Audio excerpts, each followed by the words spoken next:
और आज हम चर्चा कर रहे हैं विज्ञान के ऊपर कि कैसे हमारा देश आत्मनिर्भर बन रहा है विज्ञान से।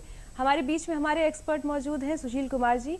सुशील कुमार जी, दोबारा अपने डिस्कशन को स्टार्ट करते हैं।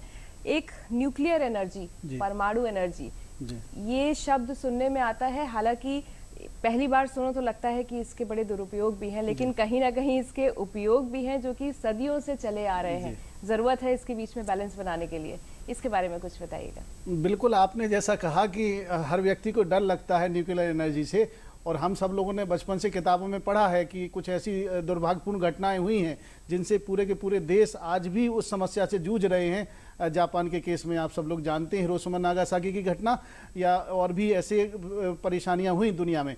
लेकिन आज मैं पूरी शिद्दत के साथ आपको बताना चाहूँगा, विज्ञान के नज़रिए से न्यूक्लियर एनर्जी हमारे सबके लिए आजकल वरदान के रूप में भी आ रही है। हम लोगों ने ये अपनी परिस्थिति बस स्माइलिंग बुद्धा या पोखरण परीक्षण ये सब किए क्योंकि वो भी एक राष्ट्र को करना पड़ते हैं अपनी सुरक्षा के लिए। लेकिन आज हमारे वैज्ञानिक, चाहे भाभा एटॉमिक रिसर्च सेंटर, जहां मैंने खुद काम किया है अपनी रिसर्च के दौरान, मैं वहां गया हूं और मैंने वहाँ पर बड़े करीब से देखा रिएक्टर्स को, और वहाँ पे वैज्ञानिक जो काम कर रहे हैं, वहाँ पर रेडिएशन बायोलॉजी और ऑन्कोलॉजी से संबंधित बड़े बड़े प्रयोग हो रहे हैं। बहुत सारे ऐसे आइसोटोप होते हैं, आप लोगों ने समस्थानिक नाम सुना होगा, हिंदी के जो विद्यार्थी या लोग सुन रहे होंगे, जो जिनके अंदर से स्पॉन्टेनियस इमिशन होता है अल्फा बीटा गामा रे का, और गामा रे को हम लोग उपयोग करते हैं कैंसर की इलाज के रूप में, जिसे हम रेडियोथेरेपी कहते हैं। आम भाषा में लोग, गांव का व्यक्ति सिकाई कहता है। तो ये जो होता है ये रेडिएशन के द्वारा आता, न्यूक्लियर एनर्जी का ही एक बहुत हमारे आपके लिए वरदान है कैंसर जैसी बीमारियों में। ऐसे ही हम अगर देखा होगा, पानी को साफ करने के लिए या सब्जियों को कीटाणु रहित बनाने के लिए, या किसी भी चीज को हमें उसको जर्म फ्री करना है तो रेडिएशन कर सकते हैं। उस पर रेडिएशन गिरा के हम वो सारे माइक्रोब्स को मार के और लोगों तक सही अच्छे भोजन को भेज सकते हैं। बिल्कुल। अच्छा सुशील जी, यही हम बात करेंगे। कोविड-19 का समय भी हमारे बीच में आया, और इस समय जो सबसे ज्यादा उभर के जो क्षेत्र आया है वो है चिकित्सा। तो चिकित्सा क्षेत्र में जो हमने विज्ञान में उपलब्धियां हासिल की थी, उस पर थोड़ा सा आप प्रकाश डालिएगा। बिल्कुल, चिकित्सा के क्षेत्र में तो हम लोग दुनिया के विश्व गुरु हैं। क्यों, अब आपको मैं बताना चाहूँगा। देखिए, हम ऋषि धन्वंतरी जी के समय से लेके और पतंजलि हमारे महान ऋषि हुए जिन्होंने दुनिया को योग साइंस दी। इसके बाद आचार्य सुश्रुत, चरक साहब, इन्होंने चरक संहिता और सुश्रुत संहिता लिखी, और दुनिया को हम लोगों ने बहुत बेहतरीन चीज़ें दी, और वो भी ऐसी चीज़ें जो कि मुफ्त में मिलती हैं, प्रकृति से मिलती हैं, प्रकृति प्रदत्त हैं, उनका कोई साइड इफेक्ट नहीं। पहली बात तो हमने औषधियों के गुण, औषधि नेचर से, प्रकृति से औषधियों को लेना और अपने रोगों को सही करना सिखाया, जिसके कम से कम साइड इफेक्ट थे। पहली बात। दूसरी बात, जैसे जैसे हमारा विज्ञान आगे बढ़ा और हमने दुनिया को देने के रूप में, अब आपने जैसे कोरोना की बात की, तो मैं बिल्कुल प्रिसाइज कोरोना की ही अभी घटनाएं आपको बता दूं। पूरी दुनिया में हाहाकार मचा हुआ था हाइड्रोक्सीक्विनोन को लेके, और आपको सबको ये जान के बड़ी खुशी होगी और गर्व होगा सब लोगों को कि हमारे देश चीफ प्रोड्यूसर था और एक्सपोर्ट किया दुनिया के कई देशों को हाइड्रोक्सीक्विनोन एक रॉ मटेरियल के रूप में, जो कोरोना की दवाई की उस समय उपयोग की गई। हम लोगों दुनिया के वैक्सीन के मामले में विश्व गुरु हैं, हम लोग चैंपियन लोग हैं। हमारे देश में 60 से 70% वैक्सीन प्रोडक्शन भारत में होता है। भारत की नामी गिरामी 2 कंपनियां हैं, जिनमें एक भारत बायोटेक इंडिया लिमिटेड है और दूसरी सीरम इंस्टीट्यूट ऑफ इंडिया। ये दोनों विश्व गुरु हैं, और हमने दुनिया को कोवैक्सीन, कोविशील्ड जैसी महत्वपूर्ण वैक्सीन दुनिया को पहुंचाई।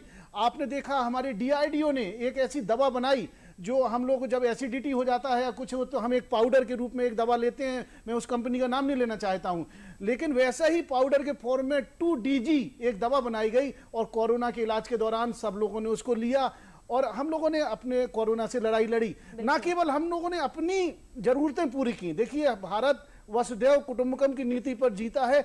दुनिया के तमाम देशों को हम लोगों ने वैक्सीन पहुंचाई। आत्मनिर्भर भारत का इससे बेहतरीन उदाहरण हो नहीं सकता। और आज़ादी की 75वीं वर्षगांठ पर जो हम लोग आज़ादी का अमृत महोत्सव मना रहे हैं, इस पर हम उन सब वैज्ञानिकों को उन कार्य के लिए नमन भी करते हैं। बिल्कुल सुशील जी, अब जैसे कि आपने बताया कि हमारी जो स्वदेशी कंपनियां हैं ये अलग अलग चीज़ें बना रही हैं, अगर इसके हम शुरुआती पहलू पे आ जाएं तो ज़रूरत है कि ऐसे बच्चे तैयार हों, ऐसी शिक्षा नीति हो कि वो आगे बढ़ के विज्ञान की ओर अग्रसर हो। तो हमारी जो न्यू एजुकेशन पॉलिसी सरकार ने बनाई है ये काफ़ी कुछ ऐसा ही लेके चलती है। देखिए, किसी भी देश का भविष्य तभी उज्जवल होता है जब वहां पर शिक्षा व्यवस्था अच्छी हो, और विशेषकर उनकी अपनी शिक्षा व्यवस्था हो, क्योंकि हर देश के अपने रीति रिवाज हैं, हर देश की अपनी परंपराएं हैं। मिसाल के तौर पे अगर मैं हिंदी मीडियम से हूं, आप भी ताल्लुक रखती हैं बुंदेलखंड से, अगर मुझे और आप याद करिए, हम लोग अगर हिंदी में पढ़ेंगे, अपनी मातृभाषा में पढ़ेंगे, तो चीज़ों को जल्दी हम लोग ग्रेस्प करेंगे, सीखेंगे। बनिस्बत हम अगर अंग्रेजी या किसी और भाषा पर सीखने की दबाव डालेंगे तो बच्चे की सारी ऊर्जा उस चीज पे चली जाएगी।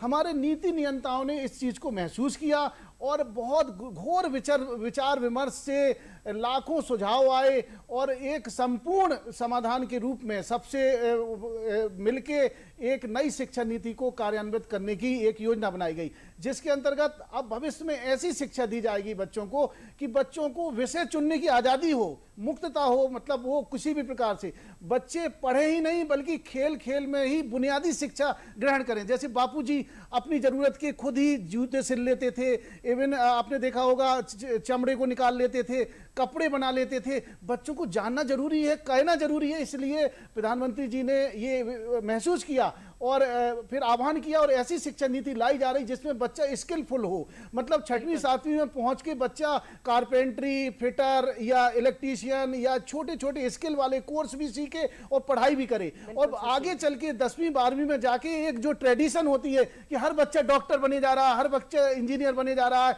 हर बच्चा लॉयर बनने की सोच रहा है, वो खत्म हो और अलग अलग प्रोफेशन को बच्चे आज़ादी के साथ चुने और आज़ादी के साथ बढ़े। और ये एक प्रकार से मुझे पूरा विश्वास है कि ये शिक्षा व्यवस्था जो आने वाली है ये पूरे भारत के लिए, पूरे भारत में एक ऐसी पीढ़ी तैयार करेगी कि पूरी दुनिया में हम लोग विश्व गुरु बनने की तरफ अग्रसर होंगे। जी सुशील जी, बहुत अग्रसर होंगे, लेकिन यहाँ साथ ही साथ यह भी जानना जरूरी है कि कोरोना की अभी संकट टला नहीं है। जरूरी है कि हम सारे प्रोटोकॉल्स को फॉलो करते रहें, समय समय पर हाथ धुलते रहें, सैनिटाइजर का उपयोग करें, मास्क लगाएं और सोशल डिस्टेंसिंग बनाए रखें।